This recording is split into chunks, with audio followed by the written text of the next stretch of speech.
All right, guys. Looks like we are officially on the air. We are live. Before I say anything, the first thing that I must say is Habari Gari, Habari Gani. And when I say Habari Gani, you're supposed to answer with whatever principle it is of the day. So you would say Kuji Chagalia. And so Habari Gani, Kuji Chagalia. That is how you start your Kwanzaa day on the day that it is. Yesterday was Umoja. So that was what was said after you said Habari Gani. But today is Kuji Chagalia. And so we're going to just give people an opportunity to come in. And while they're coming in, we're just going to, chit chat a little bit, guys. And so we're going to get started. Yes. Hey, Central. Habari Gari. Habari Gani. He said Kuji Chagalia. So you would go back to him. That's what's the news. Like, Okay. that's the chant. So yeah, we were having like a real interesting conversation behind the scenes, Central. We're going to get into it in a little bit. It's a great conversation. Really excited to have these gentlemen join me.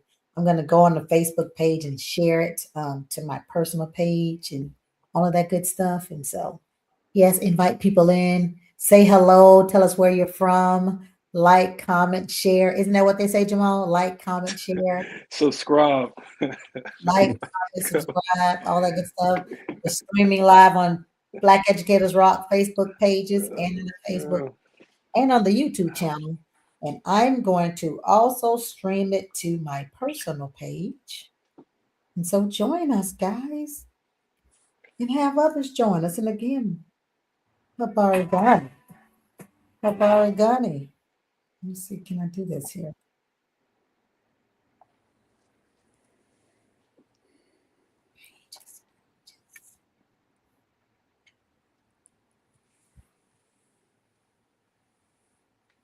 And you guys are able to share. Oh, it looks like it's already on my page. I see it right here. So feel free to share. Share it, invite people in. Good evening, Tracy. Can't wait to have you on tomorrow. Tracy's from Canada. She's a part of the Black Educators Association in Canada, and she also works for the Halifax Regional Municipality. So many of you all know I went and I spoke in Canada, and so someone was responsible for bringing me to one of my speaking engagements there. She's going to be on tomorrow talking about how she works for the municipality in Canada, right? So she's a government worker in Canada. She'll be on tomorrow, Miss Tracy. So hey, all the way from Canada. So yes, y'all, Black Educators Rock. We're international. Yes, yes, yes. So again, it is, guys, the second day of Kwanzaa. Our second day of Kwanzaa. And so as we all know, Kwanzaa is celebrated December 26th until January 1st. It is celebrated for 7 days. It is a 7 day celebration. It comes right after Christmas. The day after Christmas, it begins. That is when you celebrate it, right? You celebrate Kwanzaa. That's the celebration. Kwanzaa is the celebration of the Nguzo Saba, which are seven principles, right? Seven values. Um, Someone, Dr. Malana Karanga, created Kwanzaa and the principles and everything that goes into Kwanzaa. 1966. He's an activist, an author, a professor, but he wanted something to kind of ground Black folks. And so those of us that understand that it was during a time we kind of were kind of restless. He was just trying to provide some direction and some foundation. And so he created the Nguzo Saba, which are just seven principles.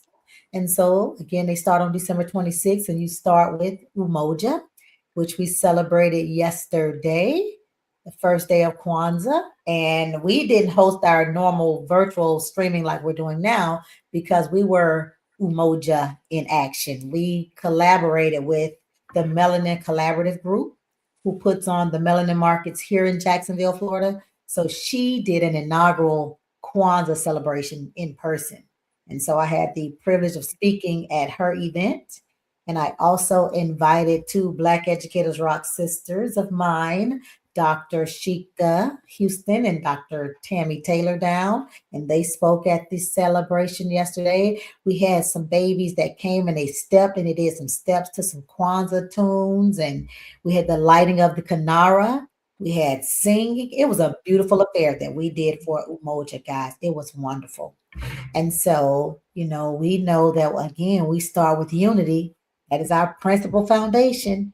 Why is that the foundation? Y'all, because if we ain't together, we can't accomplish nothing, right?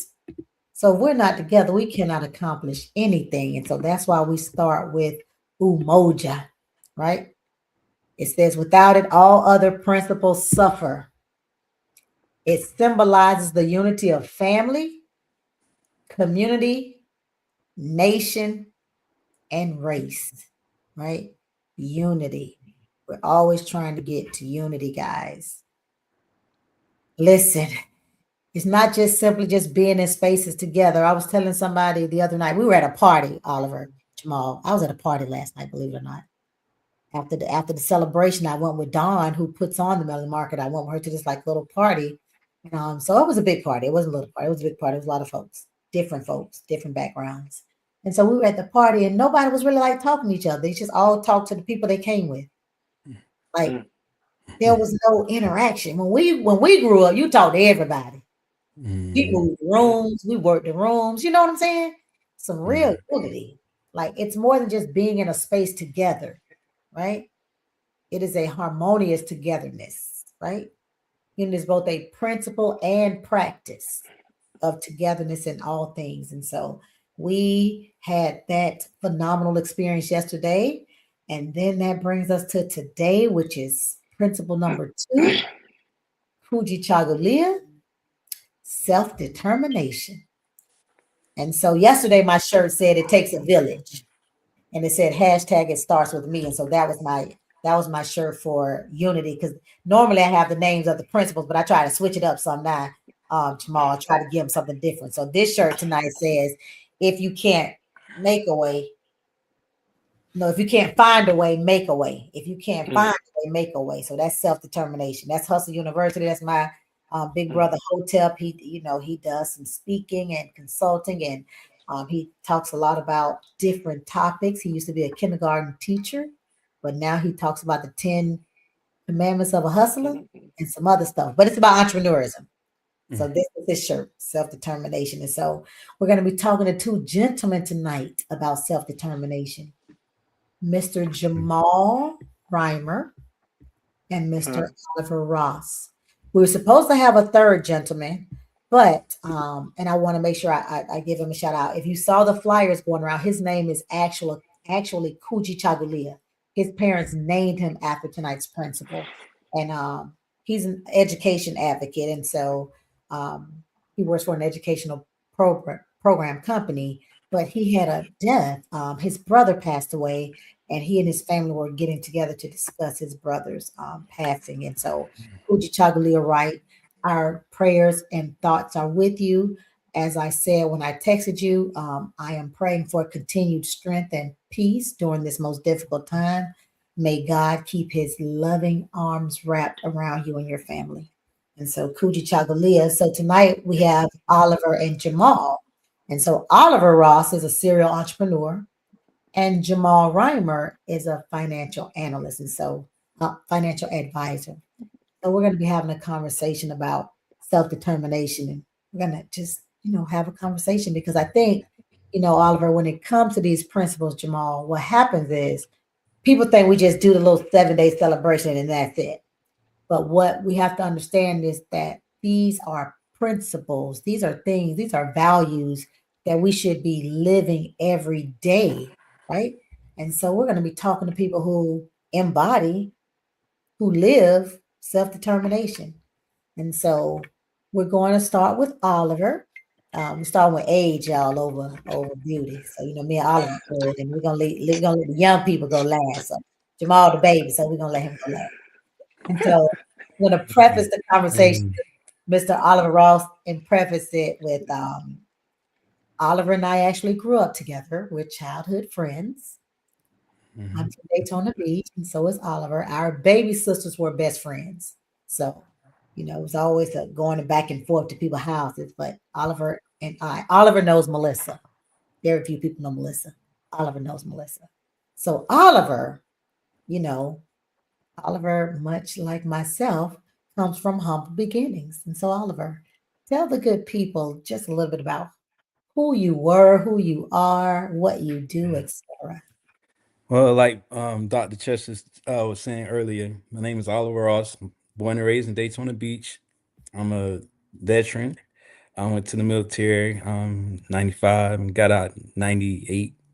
I'm a serial entrepreneur. I do real estate, land development, and I'm a restaurateur. We have a restaurant. I'm gonna plug my restaurant. It's called the Crowd Stop. We had three in Florida, one in Sebastian, one in Vero, and of course one is in Daytona Beach. So if you ever want to come to Crab Stop, you can just say I know Oliver, and they might give you a corn fritter. But no, no. But yeah, I was born and raised here in Daytona, and just from a kid, I always knew that I was gonna be something. I had something within me that was gonna be great, and here we are today on this on this platform. So I guess I'm doing something right. Huh? Okay. So you went to the military out of high school. Yeah, a little bit after high school. Yeah, A little bit after high school. What hmm branch? Army. Yeah. Went to the army. Did your hmm 4 years and said that's enough. Actually, I did three. I got hurt. A medical. I got a medical discharge. Okay. And so after military, what did you come home and do? I actually went to barber school. Okay. Went to barber school. Got out of barber school. I cut hair for like 14 years. Um, Within that time, I actually bought the first crab stop. We started off with one crab stop. We went all the way up to seven. COVID killed couple of them, and we had to get rid of a couple of other franchises because they wasn't sending the royalties back like they supposed to. So we back down to three, but we rise.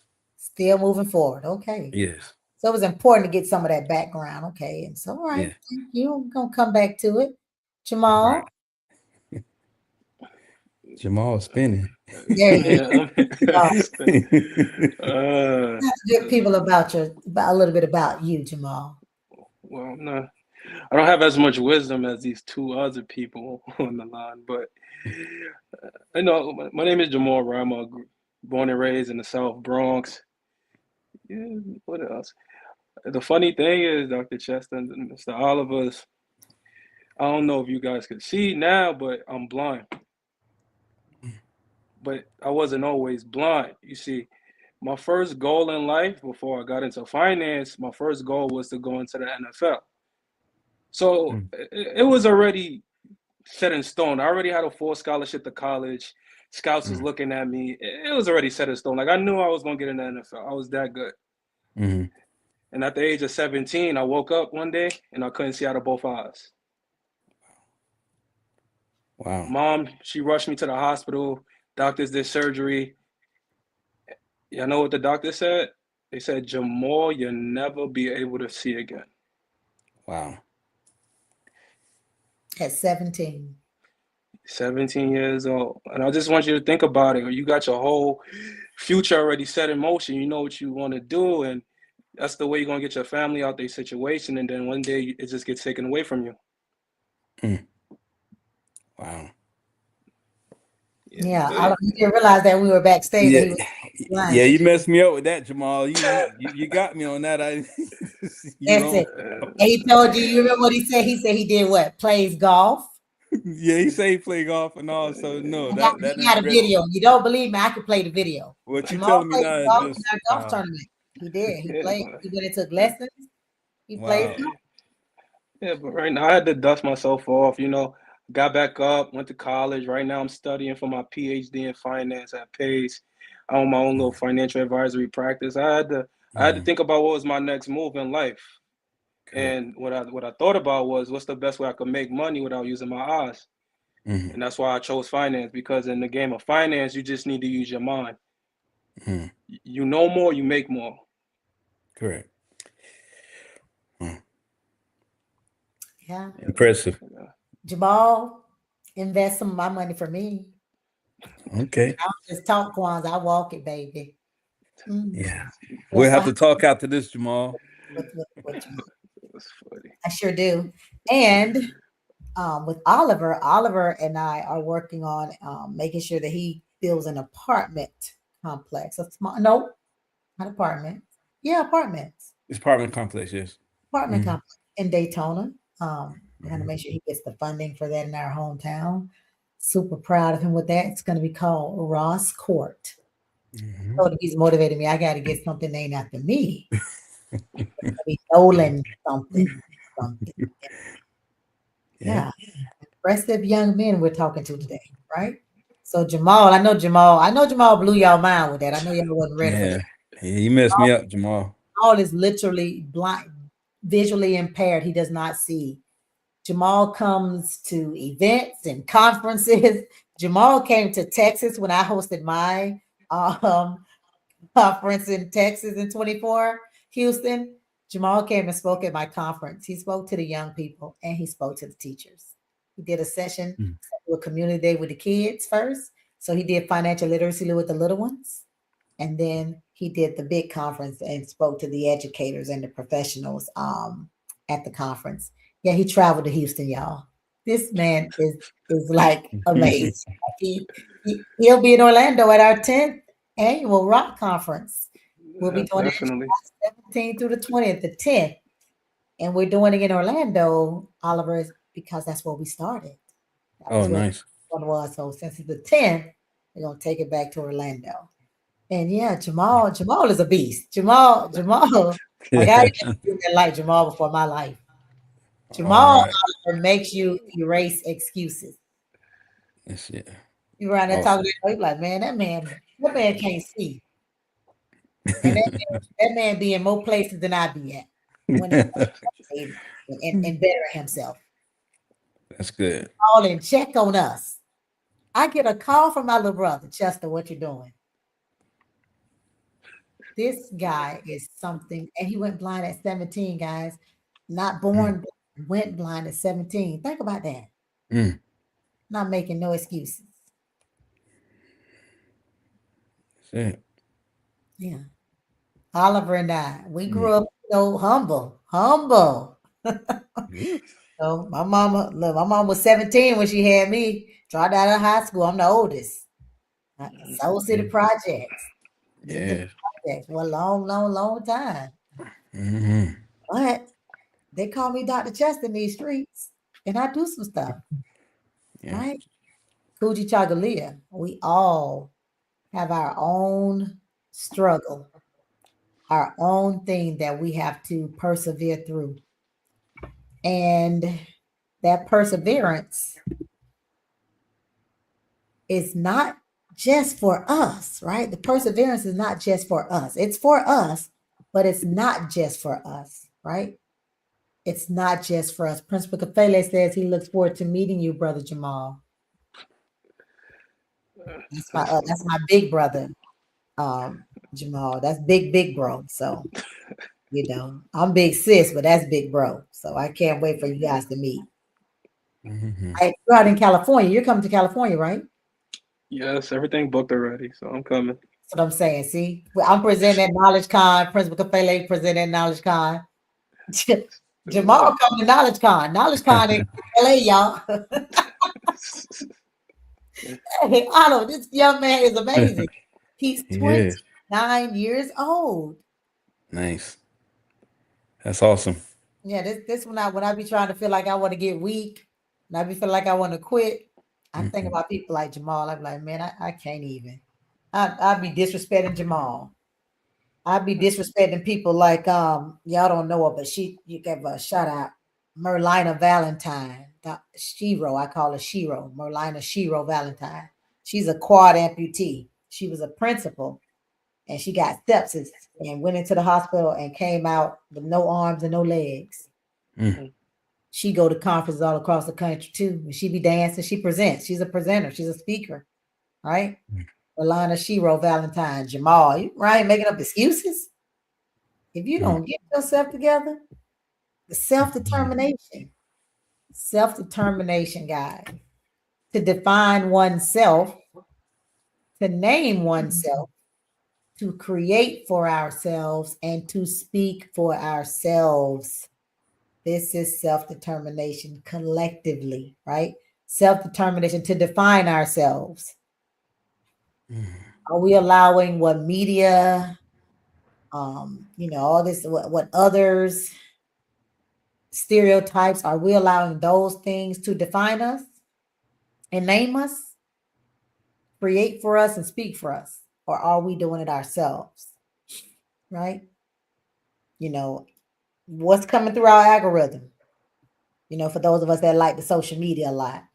I'll tell you, Jamal, I don't get a lot of drama on my social media. I don't get a lot of stuff. I get a lot of positive stuff because that's what I post and that's what I look for. And so that's what returns to me. Check your algorithm now. Check your algorithms, because what are you allowing other people to tell you about you? Stop believing the rhetoric. Define yourself, speak for yourself, name yourself. Don't allow anything and anyone else to do so. And so that is what self-determination is about. It's about, I'm going to be the one that says who and what I am, how I do it, etc. Right? I decided that the little girl from Soul City Projects, Oliver, was not going to just be Melissa from Soul City Projects.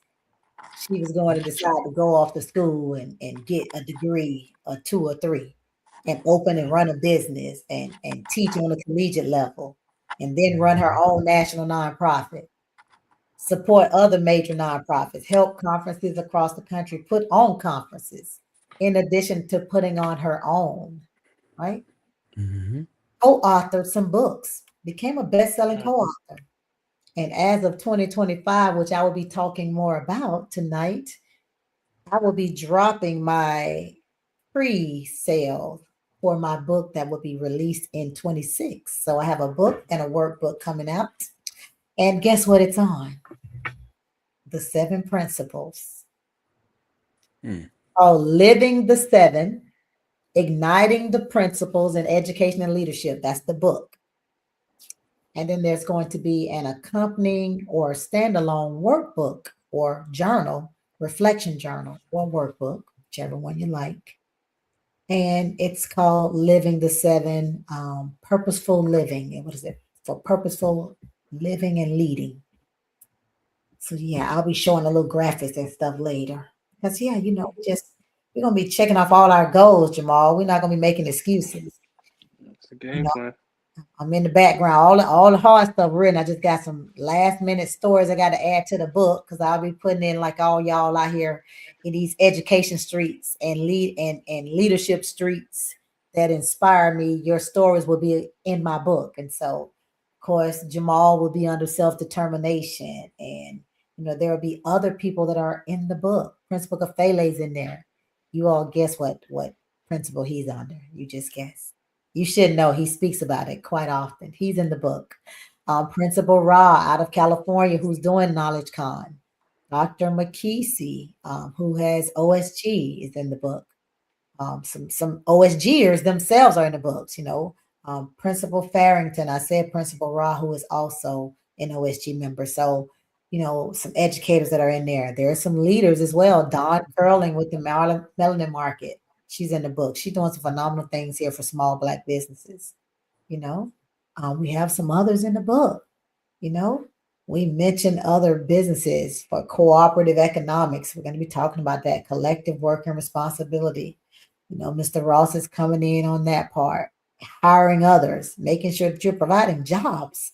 Not only are you in there as an entrepreneur, but you're also hiring those that you know and that are in the neighborhood. Malcolm X spoke about that, making sure that we're hiring and supporting our own ecosystem. All of those things are so important when it comes to Kwanzaa. And so that's what I wrote about in my book. And then in the journal, it's about you understanding and taking the journey, understanding this is so much more than just 7 days. You don't put Kwanzaa and the principles up on January 1 and say, okay, I'll see it again next December 26th. These are values and principles we're supposed to live our life by, right? For unity, we're supposed to try to be working together. It's hard for us to work together, guys. Why is it so hard for us to work together, Jamal? Because you're young. I want to hear from a young perspective first. I know everybody. I think in our community, at the top, I think our people just want to be the ones who win. They just want to be known as the only black people up there. Lack of cooperation, lack of unity. That is my opinion. We want to be the one black person at the top. We don't want most of our people up there, because if we do, then we're not unique, not knowing that it's enough for everybody. Ooh, that's what the 29-year-old said, y'all. And then Dr. Patricia said, eroded trust. You're going to have to elaborate on that one for me, Dr. Patricia, because why was it eroded? Why was that trust eroded? I was, because I'm glad you said that, because I wonder if it's the same point that when I think about unity and us not having it. But before I talk, Oliver, what do you think? Why? No, I was actually thinking of the trust too, the lack of trust, because a lot of people when they get in positions, they actually move for the wrong reasons. Once they get there, they forget about where they came from, or just the subordinates that's underneath them. Me, I think totally different. Like, I try to empower people that's around me. Everyone's at all of my employees. I actually uplift them. I actually and try to get them to do their own business while they working for me. So a lot of them have their own business, and it's like I'm not scared for them to even quit and do their own thing. It's like I empower them to be greater, and most people don't. So A lot of people don't. yeah, Yeah, a lot of people don't, and so that's a part of, again, that's when you're walking those values, and not just you're understanding what that is again. And so she said eroded trust, and so and Jamal mentioned us, not wanting to be anybody else up there with you, want to be the only one, wanting to be the one, the one that everyone looks at. And so we were having that unity conversation last night, and we've been having that, and it's just, and somebody sent a question to me. They asked me, they said, well, who's the most important player on the chessboard? The whole team. And that's what I said. I said, well, each piece is just as important. So, the response was, oh, no, everybody say it's the king, and because the queen got to support the king. But I thought it was all, because they all play their own role. Everyone has an important role. And I think our unity is broken because for whatever reason, we fight our natural inclination to know that we are collective people. We are village people. We are communal people. We work better, faster, more effectively in collectives, in groups, in tribes, in units. But we are fighting ourselves because we're adopting this rugged individualism that is contrary to who and what we are as people. And so what happens is we're failing so miserably because we're doing it wrong. So to your point, Oliver, Mr. Ross, there are only a few of us who, like, we really walk this walk. Like, we out here giving. Like, I walk in spaces not saying, how can I win, or what can I do for me? I'm always going in trying to figure out the people that I'm connected to. How can I help them build, be better, have access? And anybody that knows me, that is around me, will vouch for that. Like, I can say this out loud without not worried about not one person returning and saying that's not true. There is not one person that can say I tried to withhold, withdraw, prevent, etc. I'm the one that's trying to always help somebody elevate. Now, a lot of people, they don't want to be elevated, and they don't know how to just articulate that. So they might, throw tantrums and do little things, and then some people just That's real. got them all around them ones. They gonna hate no matter what, No matter what you do, Oliver, it's always gonna be a few of them. No matter how many turkey giveaways, bicycle giveaways, jobs you give away, it's gonna always be them ones. You know what I'm saying, bro? Always gonna be them ones, Jamal, no matter what. And so, them, we're not talking about them. yeah, Them real ones, them ones that tell the truth. No, it's love. And because I give without expectation, I receive limitless blessings. I'm always winning. People are always putting me in position, considering me, assisting me, because that's what I put out. And so people need to understand that there's no need to like hold on to. I mean, whew, if you give it, I promise you it returns. It comes back. It comes back tenfold. And so I hope that we can work on that eroded trust. And I just, I've always felt that eroded trust, Dr. Patricia, was based on, again, rhetoric. Because what will happen is we will have a bad experience with somebody Black. We'll try to support Black, and then we'll let that be the blanket statement for all Black businesses, not even just in that realm, but all of them. But we don't have that same mentality and energy towards others, right? We'll go to Chick-fil-A, well, not Chick-fil-A, because they're gonna always make it right. We'll go to McDonald's or Burger King or Wendy's or Whataburger or what is up north? They have the Jack in the Box. That's not what it's called. In-N-Out or whatever it's called. That's California, In-N-Out. You got the one in New York. What's it called? Y'all little place. White Castle, I think, one of them. Oh, White Castle. You got all these places. When you have a bad experience, you don't be like, oh, I ain't going back. I ain't never going back. You'll go back. That same one. But Black people, you're gonna ask them all out. Listen, I don't have some bad experiences with some Black vendors. I have. I got one working on my website and stuff. Y'all, it's been a long time. When I say I paid a lot of money and I still ain't got nothing. But you know what I did, Oliver? I went and hired another Black person still for another aspect that I need. Because I'm not going to allow that one experience to everybody just raggedy. Right. It's just, I'm gonna keep giving. I'm gonna keep giving. I'm gonna keep giving, because that is who and what we're supposed to do, and that's what comes naturally to us. If you're not doing that, it's a reason you're not seeing success, right? Self-determination. We moving forward because we understand what moving forward is. Kujichagulia. Somebody say something. Let me see. She had a lot. She said, "Oh yes." So they did my cousin, Dr. Patricia. They brought us down in Florida. He was lynched, and we did a whole ceremony. And he has a forgot what you call it in Orlando. One of the historical thingies. So his name appears in the EJI, Equal Justice Initiative. Yes. Oh. So yes.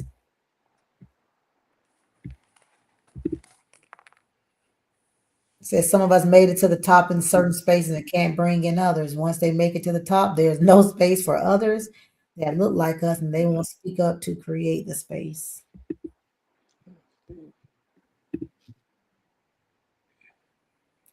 Agreed, cousin Mark. Agreed.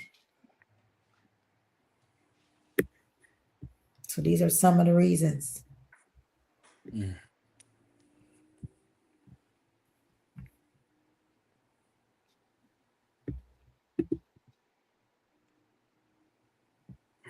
That was for you, Oliver. It says being yourself allows you to inspire goodness in others. That is it. I always say that. That's it right there, Central. I always say when you look at the core of a lot of this stuff, it comes from a lack of self-esteem. And people don't believe in me. Shamika, if you turn your camera on, I'll bring you up. But I think you still have your camera off. If you can hear me, she's backstage. She was gonna come on in place of Kuji Chagalia, but I just see a black screen. But yeah, I think it goes to that for unity. Then, when you don't, I always say, Oliver, what happens with us is that we allow the small things to become big things. And so we become distracted by distractions. And so I always use the analogy, since I'm in real estate too, for those that don't know, I am the broker owner of Red Phoenix Realty, and I have Red Phoenix Real Estate School. And so I'm also that, and I'm licensed in Georgia as well, Florida and Georgia licensed real estate professional. And so when it comes to this analogy, I always use the house analogy. So here it is, we all got together and we said we're going to build this house, right? And so we all know that the most important thing for the house. We all know what it is, right? So we getting together to build the house. And then here goes somebody gonna start talking about the walls and what color the walls gonna be. And now they don't got into these arguments. People are arguing about wall colors. And now people leaving and walking out and picking sides and da da da about wall colors. And we ain't even poured the foundation yet. Mm. Foundation ain't even poured. Say that to say we have to stop allowing people to divide our interests. And what I mean by that, so tired of the black man versus black woman narrative. Oh my God, everybody got issues. Everybody. Everybody needs some therapy. Everybody need to just be every day trying to show up as their best self. Just be working to improve him or herself, right? And stop talking about what the other one ain't doing and should do and what we will and all of that stuff. We got to get past it. Define yourself. Define your own relationships and dynamics. Self-determination, coochie chagalia.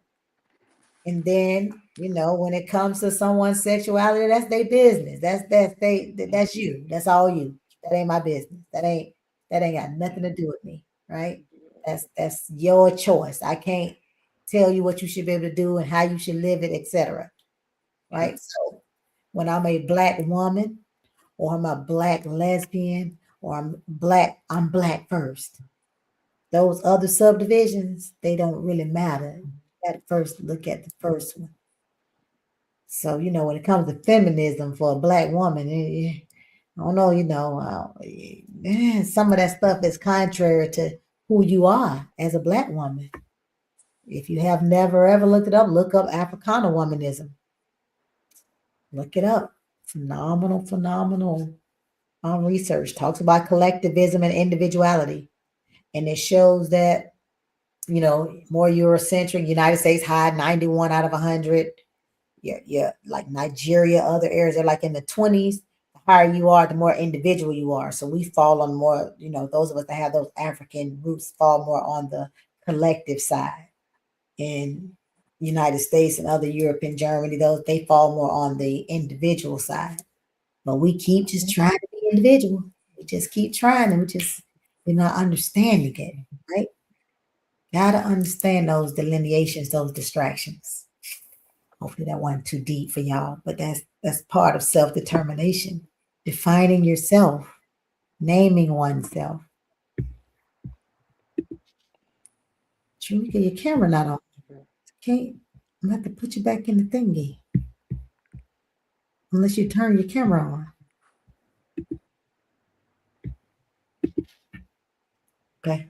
All right, so self-determination. Jamal. Talk to me. Jamal. Self-determination. What made you go pursue a PhD, Jamal? I'm just curious. What made you do it? You did. No. No, the OSG family. It's like when you're around people that's getting to their next level, the only thing you could do is get to the next level, especially when you're around Black excellence. So, and they pushed me to do it, to be honest with you. But I think when you're in a community of people that want better for you, you got to go get to the next level, and it's all about thinking bigger and going after your goals. It's not bad. It's not bad. Yeah, he's working his PhD because we made it. He just yeah, I think you should do it. He said, "Oh, I thought you was gonna be the one to say no." Yeah, no, I don't know why you thought that. You got to do it, and he is doing it, right? While also being a financial advisor. Yeah, just trying to be like you. You sound like you got more stuff going on than me, so I gotta step my game up. I mean, I am almost twice your age, so listen, you doing darn great. Yeah. Wish I was that motivated and focused at 29. You know where I would have been now? Oof. Where? No, but hindsight is always 2020. Mm-hmm. Yes, can't live in that. Now, can we, y'all? Can't live in that. Self-determination. Mr. Ross, Yes. how many children do you have? I got grown kid, grown adult kids. So for two adult women and two adult men. Granddaddy, huh? Yeah. How many grandkids you got? 4, 5. 5 Mhm. grandkids. You know, me and Oliver went to school together. Yeah. I got a 13 and 15-year-old. Yeah. It's amazing how like decisions, how they like the outcomes of them. So he's a grandfather, and I'm around here in middle school football and etc. While he's a grandfather, his children are grown. They're Yeah. adult. How was it being a younger dad? How was it? Oh wow.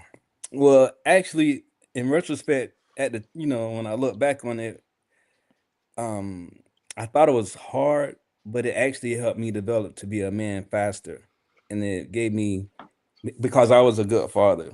So I was. It made me. It made me look at life in a whole different manner. I was more serious about life earlier than most people, so I was more driven to be successful faster. Because most of the time when you're young, you think about partying and all that stuff. No, me, I got to take care of these kids. I got to make sure they have food on the table.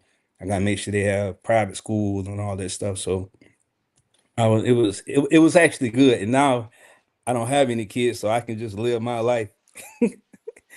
But you can't. Well, Well, you I know, can travel. I can travel. I can do whatever I want to do. No limit right now. So it actually worked for me. Worked out for me. um, Principal Kafela, I'm just now finding it, so I'm going to ask him that now. So I just found. I saw you told me to find it and ask the question, so I have to do what I'm told by the elder. So, Brother Ross, he's Hmm. curious about how you created multiple franchises. He wants you to talk to the people about that. Well, actually, initially a person just came by and asked us how could they get one, make a crab stop, and at the time I wasn't familiar with the intel of being a franchisor. So once we got all the information, we got all the paperwork, all the legal stuff done, and we had the blueprint, we just had to duplicate it in another space. And we did it 7 times. So I got the blueprint down, but we can get in more detail if you like at another time. I can give you more information on that. Thank you, Yes. Mr. Ross. Thank you. Principal Kafele, my apologies. I just saw it. So yes. So because again, when you talk about the principles, because we were talking about Kujichagulia, but you still have the other 5 principles, right? We said Umoja, we know that's unity. Kujichagulia, self-determination. We know tomorrow we have collective work and responsibility, which is Ujima, right? We have that tomorrow. Ujima, right? Collective work and responsibility. Then we have the next day, we have Ujama, and that is no Ujama, and that is cooperative economics, right? Mm. So when we're talking about what he's talking about, you see the other principles coming into play with self-determination. The values are all intermingled. They're like that's again, this is not like something you just do, you just talk about for the day and then you just, oh, this is what it is, and you talk about it for the day and it's it. You're supposed to be trying to actively and intentionally implement these principles, these values in your daily living. And so that is why I wrote the reflection journal, because I've been talking that noise for, I think, for a year or two. I think maybe 2 years, Principal Kafele. I kept saying, yeah, I'm gonna do something about Kwanzaa because every year, we just people just do the 7 days. And so this year Mm. I made sure to be intentional. Listen, that journal, Jamal, that journal Mm. takes a principle and you on that principle for 7 weeks. Mm. So it's 7 principles, 7 weeks each. That's 49 weeks. And then you have 3 weeks for reflection to get you up to this week of Kwanzaa. And you start, Mm. it's really, really intentionally written. Like it takes the principle and you're working with that principle for 7 weeks. It's a 52 weekly journal. So you're not doing it every day. It's a 52 week. It's pretty cool. I can't wait to show some graphics and share some information about it this week. So I'm excited about it. So that's the reflection journal. And then, like I said, the book is talking about the principles and how they show up in education and leadership. And then it's giving tangible examples with people from my Black Educators Rock, OSG, other educators I know from across other platforms, and leaders, community leaders, entrepreneurs, real estate professionals. Those tangible examples are in the book, also helping to bring forth that principle. That's the textbook. And so, in education and leadership. So, yeah, pretty excited about it. And then the journal has 3 editions. I think I said that: a personal reflection. No, I told you guys backstage: a personal reflection journal, a leadership reflection journal, and a group study and PLC workbook. 3 different editions depending on who you are and what you need it for. Because we want to make sure we cover everyone's needs. I'm excited. It's long overdue, guys. Me writing a book is long overdue. Self-determination. Listen, I'm a part of Black Educators Rock and OSG, and I'm just watching people drop books like, I mean, Principal Kafele, I think he got like 85 books. O'Nay Chapman got 20-something books. O'Nay in his 30s, maybe early 40s. He got 20-something books. And all these people, I'm on my 4th book, and I'm like, I have not dropped 1 book yet. So I was like, okay, I'm dropped by 5 books in 26. So I'm working on 2 down, right? So I got the journal, which has 3 editions, and I have the book, right? And I got some more stuff coming because I'm out here slipping, I'm around all this excellence, and I'm not being excellent, right? That's what the principles are about. That listen, you want to be around greatness and understand and how it just listen, I've seen so many people become doctors, working on their doctorates. I mean, it's a collective that feeds off of each other, and you know what else we do? We support each other's businesses.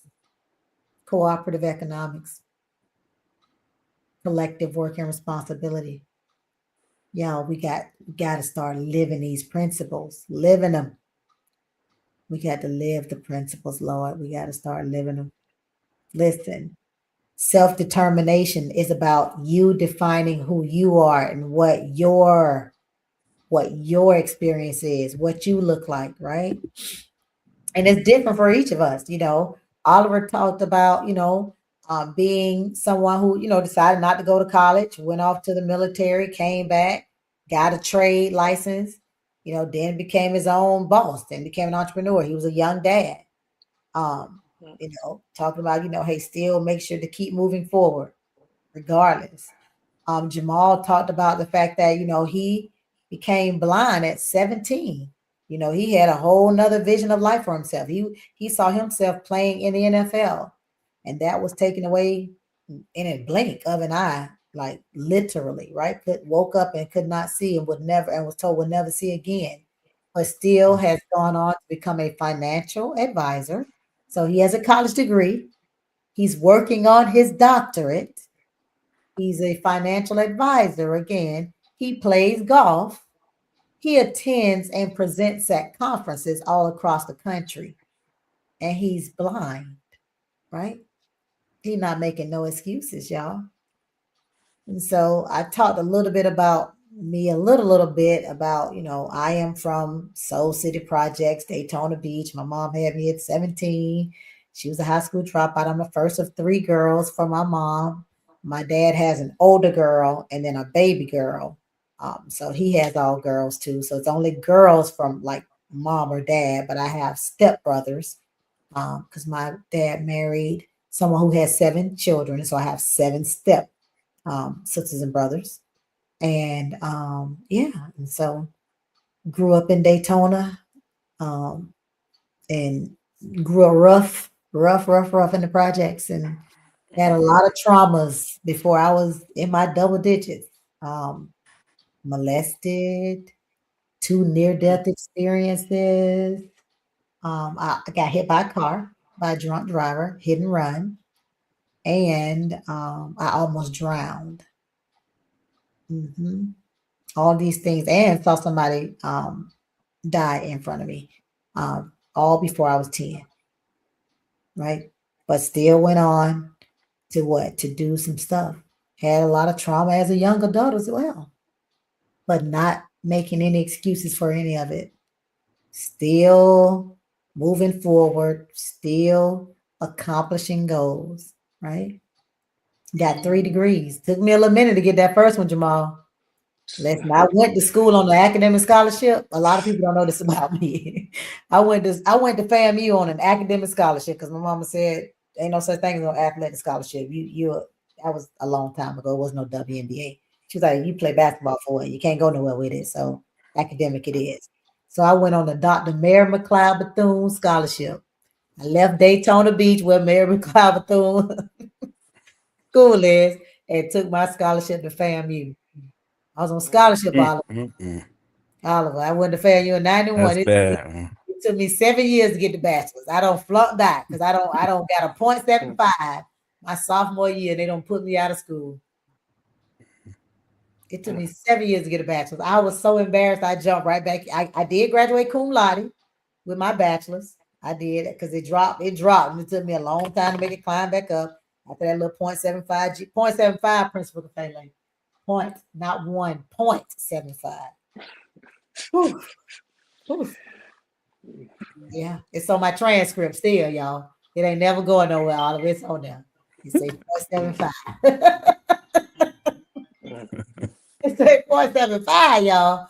Oh, but I graduated cum laude, Tramika, cum laude, which allowed me to get a scholarship for my master's degree.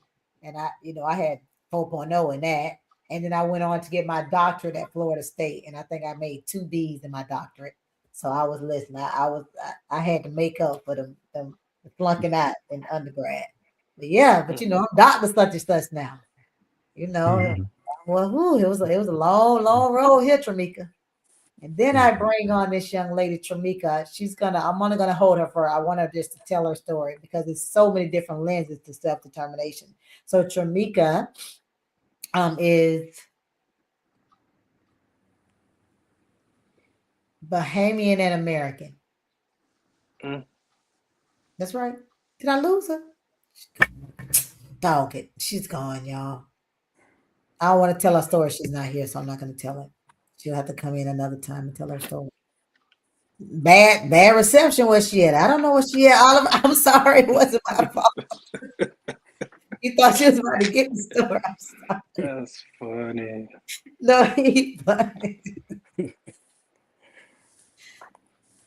Listen, Principal Kafele is on this franchise. And what I would do, Principal Kafele, I will make sure that is a session at the Rock Conference in Orlando in July.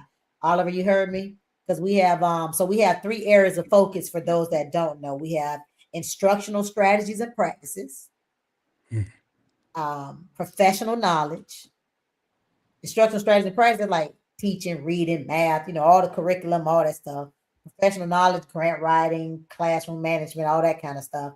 And then we have advocacy and empowerment. And that's what we want, like financial empowerment. We don't like no financial literacy. Financial empowerment, self-care, it falls up under that. So you can come and speak about that and be under the advocacy and empowerment, how you do a franchise. Right?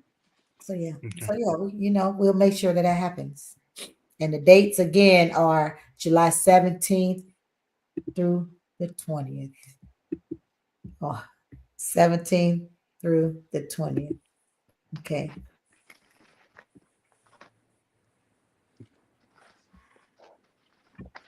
Tramika. So Tramika's Bahamian and American, right? Tramika, I don't think your service gonna let you be great. I don't think you on the phone, and that's what they remember. I was telling what you on, Oliver? You on a computer? Yes. But you on the phone, aren't you, Jamal? Yeah, I'm good money though. I see. I was I'm good. It's free to you because you're not going to be able to do it. I'm good money. I don't know where you are. We can't hear nothing you saying. You froze, and you sound like you're gone. We'll try next time. Well, I promise you we'll get you on next time. That was we will be in Orlando Our first one was in Orlando, so we're gonna go for the 10th one in Orlando. So I'll be dropping all that stuff in the year. So excited to be back in Orlando. July You know 7th. when you having it? You having it like at the Marriott like last time, or you I still was here looking? in Jacksonville. You haven't been to Orlando yet. You came to Nah. Jacksonville. Yes, Yeah. Jacksonville, Houston. You going to LA? Jamal, Jamal be getting around, y'all. Jamal don't be making no excuse. Hey, y'all sitting around and ain't been nowhere elevating yourself and ain't been to no conferences or no professional development. Y'all see this 29-year-old visually impaired blind gentleman is across the country improving himself at conferences and conventions, presenting and attending. Mm-mm-mm. My goodness. Self-determination. Kujichagulia. Kujichagulia. So I know when it comes to Kwanzaa, like I said, it was Dr. Malana Karinga, 1966. He was trying to, like I said, just give us some grounding, right? Because we needed it as a people. And so a lot of people think that this is religious. It's not religious. It's not spiritual. It is a secular thing. It's about values and principles. And so, a lot of people, and I talk about, I know a lot of people don't know Kwanzaa, but what we try to do is bring enlightenment to the practice of it, to the principles, to the values of it, just to have, a recentering of self. Because Oliver, we do better collectively. We thrive better in collectives. And so when we figure that out, we're gonna see so many things turn around in our spaces, right? As I was telling them last night when I was speaking, we're supposed to come to all spaces that we enter. We're supposed to enter those spaces in an effort to improve them and make them better. Any space that we work, play, serve, whatever it is, we're supposed to enter that space to improve it. And if we're not doing that, then what are we really doing? Then we have to look at what do we say our values are as opposed to what they really are, right? Having an honest conversation with ourselves. And the journal does that. My journal does that. It makes you ask yourself because it's just you and that book. Hey, this is not about where you should be, but where you are. And let's have an honest conversation. Let's reflect. Let's introspect, right? Because I don't think people do that enough. We don't have introspection. We don't have conversation with ourselves. And if we do, those difficult, honest conversations with ourselves, those truly authentic, transparent conversations with ourselves. And so to get back realigned, because this is all about alignment, right? Alignment. What I notice is, you asked me backstage, Oliver, I think it was you, Jamal, what made me get into Kwanzaa. And I was Mm-hmm. telling you about that. I just always search for things, all things Black excellence, upliftment, edifying of Black folks. And so I found Kwanzaa and became interested. Probably a year, 2 years after being interested, I just started doing the Kwanzaa celebration through the nonprofit Black Educators Rock, because I realized that while I had not grown up learning anything about Kwanzaa, and I had kind of, heard about it off and on as an adult, I realized that I am Kwanzaa. Like I know I can confidently say that I intentionally and purposefully and purposely I walk in those values and those principles daily. Even, Jamal, sometimes, Oliver, when it it it it hurts me, right? It takes away something, but I still continue to, because I receive far more positive than I do negative when I'm walking in that authenticity of those principles and those values. And so self-determination, unity, cooperative economics, collective work and responsibility, creativity, faith, and purpose. I didn't say I'm in order, but I said the 7 principles, right? When I'm walking in those things and I'm cognizant of those things, alignment with the earth comes into play. Start seeing some good development. I start seeing some positive stuff coming back to me. I start getting things accomplished, right? I start, helping other people accomplish things. We have to work on it, y'all. We just have to just get back into that space of understanding who and what we are, right?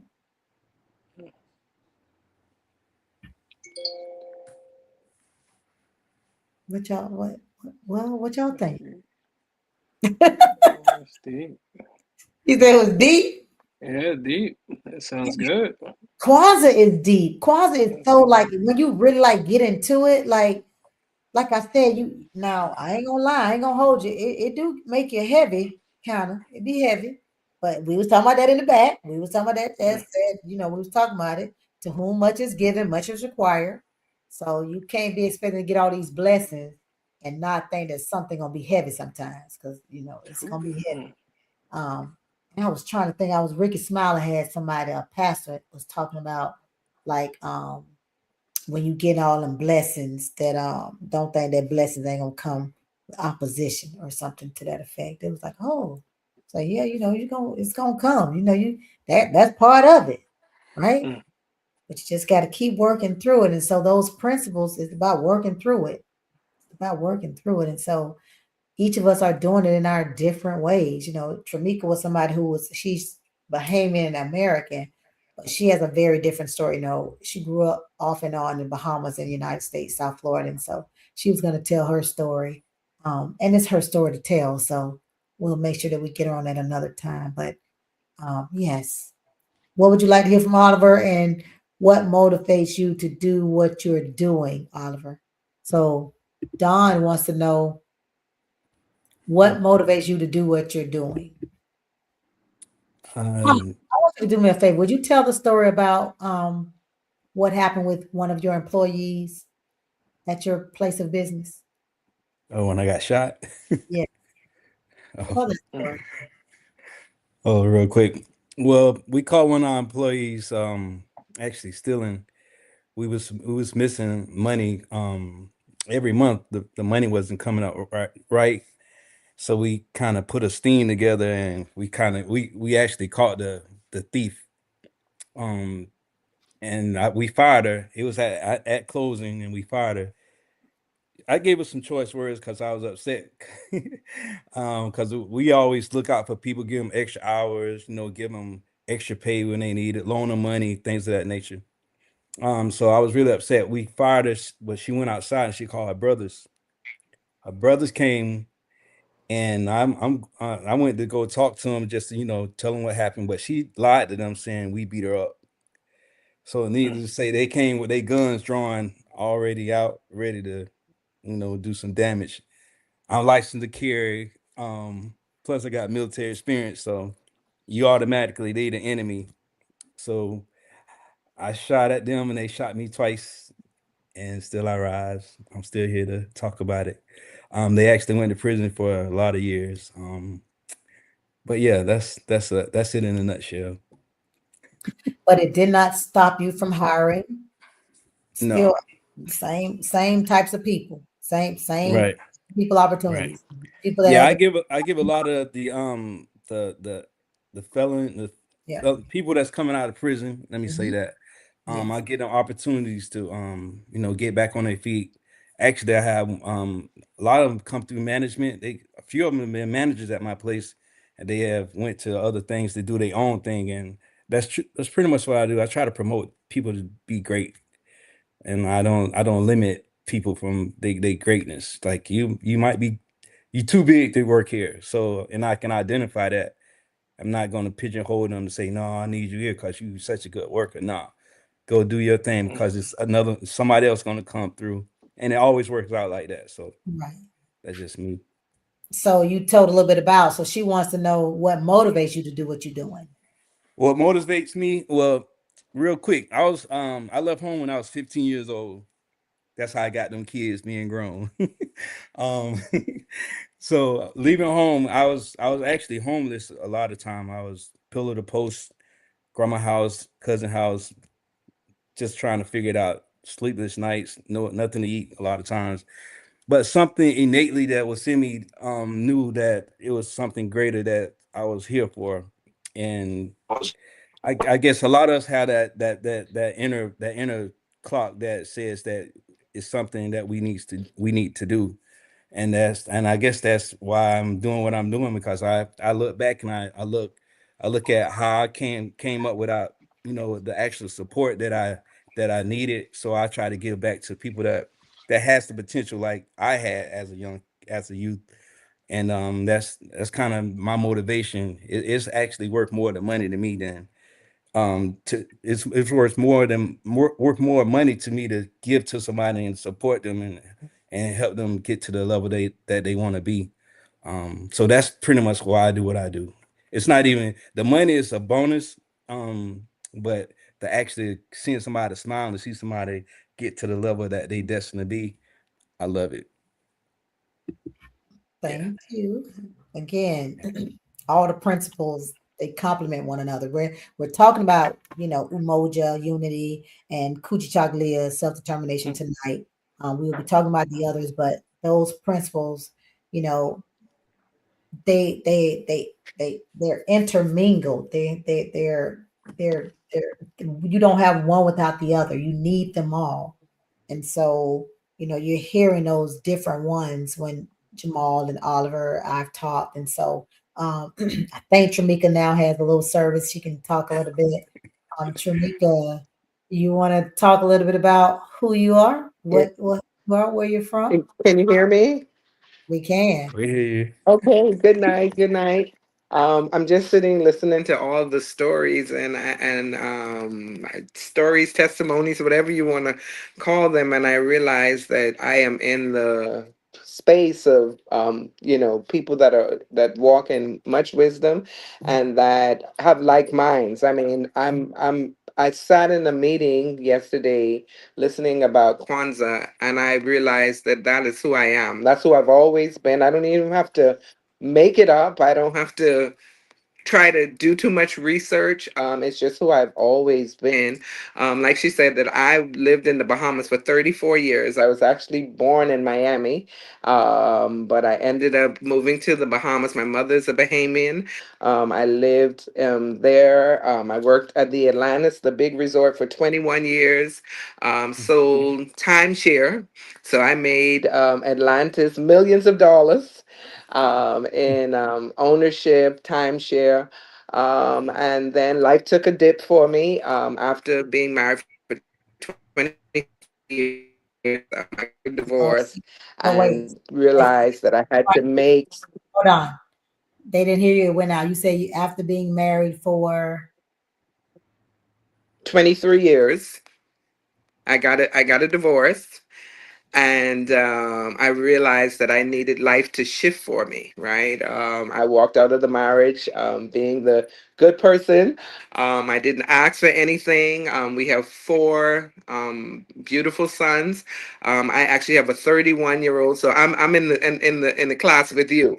Right, I was fast, so when I was graduating, I was pregnant. Hmm. And so, but that young man made me the woman that I am today, very responsible. I don't think anybody owes me anything. I know I got to get out there and work. And so these last 3 years has been crucial years for me, but also another pillar of Kwanzaa is my faith. So I have come into contact with some extraordinary people and would be one that is on this platform in the person of Dr. Chester, who heard me, she listened to me, and there are times that she deals with me very, very roughly because she knows what's on the inside of me. And I truly appreciate her. It's not that you just partner because someone is black. You you dig the best out of them. And so I heard the gentleman say, even though he had all of his shortcomings or challenges, she still wouldn't take no for an answer or take an excuse. And that's what it has been for me. I did her class, her real estate class twice. And the second time, I kind of fumbled the bag, but I have a word for you, Dr. Chester. I went to do my eye exam last week Friday to find out that one of my eyes is 20/40 and the next is 20/50. So I almost failed the second time, and she was so determined, like, you know what? Just answer these questions for me. And I'm so extremely grateful for someone who I told her I look at her life and I just have made a conscious decision that I'm not taking no for an answer. Right? I don't care what it looks like. In the Bahamas, we don't file bankruptcy, but you might as well say that's what it was for me. When I walked away from a home, a property. I just wanted to make sure that it went in a trust and that the boys were okay if something were to happen to either of us. So I walked away starting from ground zero. I truly see a light at the end of the tunnel, especially after coming in contact with Dr. Chester. She was like, "You got to get it together. You gotta get it together." And day by day, I see my life, coming back into alignment. I was supposed to go to college, so I was in FIU, and my father had a stroke, an aneurysm, and so I wanted to try to help him, but I also knew I had this son and I needed to make headway for myself. And so I saw an ad in the paper that asks if you want to make $800 to $1,000 a week. At age 19, that was a lot of money. And so Mhm. I stepped out. I took the job. The first couple of months, they ran over me. Everybody was aggressive. I was quiet. Now, I left Atlantis top of the charts. I've been to France. I've been to every trip that they've posted over the years. I won top marketing. I left as an assistant manager, and now I'm here to take the real estate market by storm. I don't care. I don't care what nobody say. Right? I think I'm on the best team, and I know Oh, man. Dang. Should be getting that service, boy. So Yep. she, self That's the best part. when you There we go. determination. Listen, I don't care what nobody think about me. I know what's on the inside of me, and I know what I can accomplish. I know what I can get done. And so Kwanzaa for me has just been an eye opener to accomplish beyond the norm. Right, to make sure that you rise above the occasion, that you level up, and I knew that I was coming back to where I was born, to make a statement. And so it's not competition. I'm not in competition with anyone. I'm here to help my sisters and brothers grow. I'm a strong believer in faith. I have a son, my second son, who's 27. He's a pastor. And so we have a church here in Jacksonville as well. And we just here to take the city for the glory of God. Dr. Chester, this may be her first time hearing this, but I had wrote a vision that one day my sons and I would own a credit union. I am determined. I am determined to help out minorities and those that thought that they could never own a home or could never survive. We do a lot of outreach. We feed the poor. We go into communities. My house is always full. From the Bahamas, and I moved back, and it's just on the inside of me. I'm always going to try to help, and sometimes it's so funny. You in need, and you making sure everybody else okay, but it's. I sat in the room and I knew that this was the last year that I was not going to celebrate Kwanzaa. We didn't do gifts this Christmas. We did unity. We played Jenga, we played bingo, we played Uno. We did so many things, and I looked at my children. One is 31, a 27-year-old, 26, and a 17-year-old. All boys. I have all kings. So you know you can't be a weak black woman with four boys, right? And so I looked at them yesterday and realized that I didn't have to go to the courtrooms. that I didn't have to worry about them raping someone's daughter, you know. And I'm just so grateful and determined that me and my children are going to do what has not been done or heard before. And people may laugh and think that it's um, just a vision, but I it's going to speak because I have self determination like none other, and I believe in unity. I believe in coming together and working together. It's not about me. So fast, so much. You don't took us on the whole roller coaster. I was kept thinking you and you didn't. The point that I wanted her to that she don't gloss all over 100 times was like she was saying, she left the Bahamas and a 23, she didn't just leave a marriage, she left the Bahamas after being there 34 years and being in a 23-year marriage and came to the States to leave that marriage to start over and didn't have anything but her faith and her children. And it's how we came to meet someone that a common person, I can't think of the word, mutual friend, a mutual Right. colleague introduced us.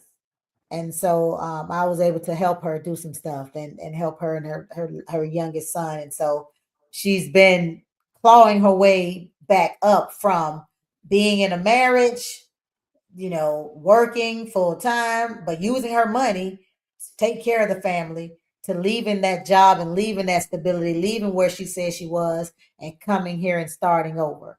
And so that has not been easy for her. She's worked one job, two jobs, three jobs. And she was saying that she now has completed the real estate class and she's getting ready to take her state exam. And so she has vision and goals. And she realized that upon watching Kwanzaa virtually and participating in the event we had yesterday, that she too realized that I am Kwanzaa. Kwanzaa is me. It's not something that is contrary to my faith. It is in addition to my faith, it actually strengthens my faith. And she is a strong Yes. believer of God. They are Christians, as she was saying, her 31-year-old is a pastor. Right? So I know she was saying a Yeah. lot. She was going at Bahamian. Thank you for summing it up. That's what But she was. yes, I want you to hear that's what I her would say in a nutshell.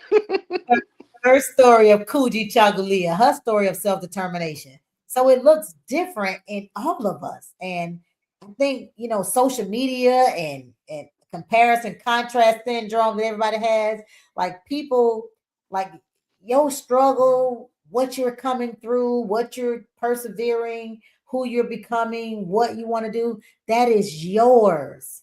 It's not for everybody. It's not for social media to determine or to share. It is yours. And so figure out who and what you are determined and meant to be and work towards that. And know that there are people out there that are rooting for you. And that if you put the right energy out there, they'll find you. Because I'll tell you, when I tell you alignment ain't nothing like it when you actually speaking it, Oliver, Jamal, and you're actually believing it and you're putting yourself in position. So if you guys know, I always talk about 5 platforms of success. And so, it's mindset, affirmations, expectations, daily habits, staying in position to win. So mindset, affirmations, expectations. Mindset, affirmations, expectations. If your mind, mouth, and heart are in alignment, I'm going to see it come forth in number 4, daily habits. I know if you really believe what you're saying, because you'll be moving towards that. You'll be doing things that are saying that you believe the words that you are speaking and the things that you say your mind believes and the things that you say you want, right? Those things will be evident in your daily habits and the things that you're doing. And so, are you in alignment? Because when you are, I'm telling you, what comes to you, it be what you be needing. It's like it's what you need if you're in alignment. So work on getting in alignment, guys, so you can run these principles, so you can be walking these values, the Nguzu Saba, right? Dr. Malena Karenga, 1966, author, activist, professor. Wanted something just to ground us Black folks. That's what it's about. It is secular, it's not spiritual nor religious, it's just a cultural thing. And it's just really about us getting aligned with who we are innately anyway, not realizing that we're fighting against that daily. That's what it's about. And each of us understanding what unity is and what self-determination is. Kujitagulia, how that looks differently in each of us, right? Yes, yes, yes. She says alignment, mind, mouth, and heart. That's right. Make sure they're in alignment. Receive that. Yes, yes. And so, Tramika, I'm gonna let you get the last word, get the because I'm getting ready. We're gonna close out. I'm gonna let you give your final thoughts. I'm gonna ask you one more question, and then you're gonna give final thought. And so my question is, when you were at your lowest, like when you thought it couldn't get any lower, what was it that made you move? And then what did that movement look like?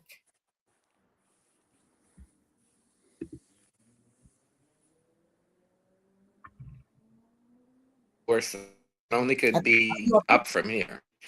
And Turn your camera off and I'm talk. sorry. Turn your camera off and then talk. Okay. Okay. Okay. So I knew it couldn't get any worse. I knew it couldn't get any worse than this. Than where I was at the time. I was down. I went back to Miami where I was born, and I just was holding on to my faith. I've seen. I've lived on the mountaintop before. I walked away from my six-figure paying job. And so I knew that when I walked away with the same values that I had all along. I may have lost some stuff, but I didn't lose my tenacity. I didn't lose my faith. And so what I did was I did plow on that. Now you said something great because sometimes we could say things and then we're not in alignment with it. But I start to surround myself around people were were in alignment with their destiny and purpose. Okay. And so I started to move from there. And it's been a slow journey. Sometimes you want it fast because these all the money and all this. So make some bad Jamaica, decisions. we But Jamaica, it's breaking up so bad. We trying to hear it, but it's not even cooperating with your camera off. We can't hear nothing. It's just we trying, straining, and it ain't okay, happening. I don't know what's going on. The devil just don't. sorry. Okay, I, but I got the gist of it. It's just it is going crazy over there. You sound like an underwater robot. I- I'll be back with my laptop tomorrow. Okay. Now it gets straight. Like after you start talking, now it's clear. It was weird. I mean, it was Yeah, just weird. But we did hear you saying about slow and you think it's gonna be fast, and I did hear what you were saying. And right. so we did hear that part. I don't want to risk it though. Don't try to say nothing else. So hey, Jamal, Yeah, talk to me, Dr. Chester. same thing. What does it what do you or when you have thoughts of giving up? Do you ever have thoughts of giving, like just saying, I don't want to do any of this anymore? So do you, or when you do, what brings you out? What brings you up? Oh, well, yes, I'll be wanting to give up every day. Like, Wow. just Wait, waking up. wait, Like, report that. Did y'all hear that young king said? That young king that's funny. I want to give up every day, yet he is accomplishing. Every Because I day. want you to hear what I told you, what he accomplishes. He's working on his doctorate. He's a financial Oh, shit. advisor. He has been across the country going to conferences and conventions, presenting and being in attendance, and he says every day he feel like he want to give up. Okay, go ahead. Not just waking up, not being able to see is like every day I gotta trust people. Mm, Like every day I gotta eliminate somebody' thought process on how a blind individual should move. Every place I go, since I'm not with people, they be like, "Where's your aid? Like, aren't you supposed to be home on Social Security? Like, what are you even doing here?" Like they tell you that straight to my face. Mm. It's like it's just like mind shocking, and plus I'm black, so I'm like doubly disabled.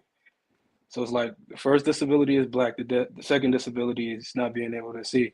And when you walk into certain spaces, people prejudge you, and when they prejudge you, it can eliminate what you really want to do out of life. Like it's a struggle every day, but like you don't need sight to have vision. That's why I tell myself like they don't see Mm. what I see. So I know where I'm going. I know where I'm going to be. I just got to stay focused. Like every time I feel weak, every time I want to give up, I tell myself, stay focused. Stay focused on the vision you got for yourself because they don't know where I'm going, but I know where I'm going. So, mm, and that's what I tell myself. You don't need sight to have vision. And a lot of people are going to judge you, but they're not going to be where you're going to be in the next 5 years. They're not going to be where you're going to be next year, next month. They don't think big like you. Mm. okay. So every day, so you say every day you feel like giving up, and you gave us why you want to give up. What keeps you getting up? What keeps you saying? I mean, knocking down them barriers every day, doing even more, going even farther. You know what Well, motivation? it's not just me. My community motivates me. I want to eliminate the stigma of black people. My my family motivates me. Dr. Chester, you motivate me. OSG. I got too much things to do to give up on myself. I got too many people to inspire. Like you guys told me to inspire you guys. Like I don't be thinking about that. I think I'm doing what I'm supposed to do, but it's not about me. It's about the people that's looking and about the people that think they can't do it. Let's think about it. It's not just black people. It's people that with disabilities. They think they can't do it. It's just like a whole group of people that's being told no, they can't do it. It's being prejudged. I'm doing it for them. Like it's not about me. It's about the people that's looking at me. Mm. Mm, Well, Wow. all right, Mm. all right. So Oliver, Wow, Jamal, that was profound. That was big. yeah, Um, same book. well, I have several times I wanted to give up, but this one particular moment, after I got shot, I actually got shot twice. That night, um, I got shot in the back and I got shot in the buttocks, and it nipped my intestines. So I actually had a catheter and a colostomy bag for like 7 months. Whew. But when I woke up from the surgery, I actually woke up to that, and I had a cracked pelvic from the bullet hitting my. I actually still had the bullet inside me. A cracked pelvic, so I wasn't able to walk. I wasn't able to use the restroom. So when I actually woke up to that, I gave up for like a minute. I gave up. I felt like I was useless. Useless. I was like, I can't walk. I can't even use the restroom myself. I literally gave up for like a minute. But something within me said, "No, oh," I call myself oh. You got to get out of that. But what that did for me was it made me understand like a lot of what we call bums, or we call homeless people.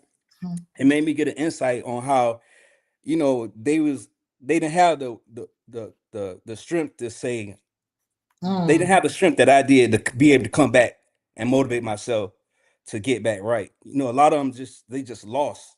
They just literally gave up, and I gave up. I gave up for like a minute, but I was able to catch it. But a lot of people they're not able to catch it. So I show empathy to a lot of people that's homeless, you know, some of them was run game, but some of them they really gave up, but they just gave up permanently. So now, my way of looking at life is totally different. And another thing that made me want to, get back right. I have a lot of people depending. I got employees depending. I got my kids depending on me. I got family that's depending on me. So it's like it showed me it's bigger than me. It's bigger than me just to be giving up. So that's why I didn't give up. Thank you. Yeah. And I think for me, with the stuff that I've gone through, I think, initially, like as a little girl, like people were like, well, I don't think it was ever an option as a little girl. Like I never even thought about just not overcoming whatever the obstacle was. And so as I got older, and people say, well, what was it? What was it? I could only say that it had to be God. I'm like, the only thing I could think of it could have been was God, and if we all know, God is in each of us, right? So even though I didn't grow up in the church, my first experience with church was when we lived in Soul City. I don't know, they used to probably come to y'all projects too, Oliver. Remember the little white people used to come with the white school, the church used to come with a Yeah. bus and pick us up and take us to church. Yeah. So it's like some white Christians used to come pick us up and take us to this church somewhere. Our parents used to let us go, and we used to go. And I remember they baptized me, like when I was like 8 or 9. Like that was my experience with church. Oh, and then there was a black lady in Soul City, and her name was Miss Sarah. And Miss Sarah used to do the Good News Club. And I used to go to her house on some Sundays, and listen to the Good News Club. And we used to sing a little good news, Christ died for you. We used to say that song. So she used to be trying to teach us about the Lord, about God and Jesus. And so that was it. A few little interactions with that. But I didn't like find God for myself until I was an adult up in Tallahassee. And so my experience with God, I always tell people it wasn't tainted by anybody else's preconceived notions or this my relationship with him was always mine, not tainted by family or external or any other experience but mine. And so I think it was when I realized that I'm God. God is in me. He's in all of us. And I started understanding that that's why I was able to overcome so many traumas and so many different things. And so I just really don't believe that no, and like the shirt says, if you can't find a way, make a way. And like it's always a way. There's never ever not a way. It's always a way, right? So I believe in that. So that's for me. And so lastly, Jamal and Oliver are going to give you guys the last words to take us out. What would be, the last thing that you guys would want to say around unity or self-determination, any of the other principles, just some advice and just something you want to leave the listening audience with? It's you, Jamal. Oliver, you could go first. I knew you was gonna do that. Hey, you get to do it too, though. I knew he was gonna do that. I don't know why. Well, I'm glad you do that. Means you were ready. No, I'm just making it simple. I've learned over time, like you can't help everybody, so you just got to get around like-minded people and encourage them, and we encourage each other, and that's how we get to the next level in life. I'm not trying to save everybody, so just work like, and that's just what it needs to be. On you, Jamal. That's funny. Yeah, I gotta agree with you on that though. I spent a lot of time trying to help people that just wasn't on my level, like-minded, and it was a waste of time because you can't. So you gotta, like you said, find those alignments, find those like-minded people and experiences and situations and etc. I agree with that. Jamal?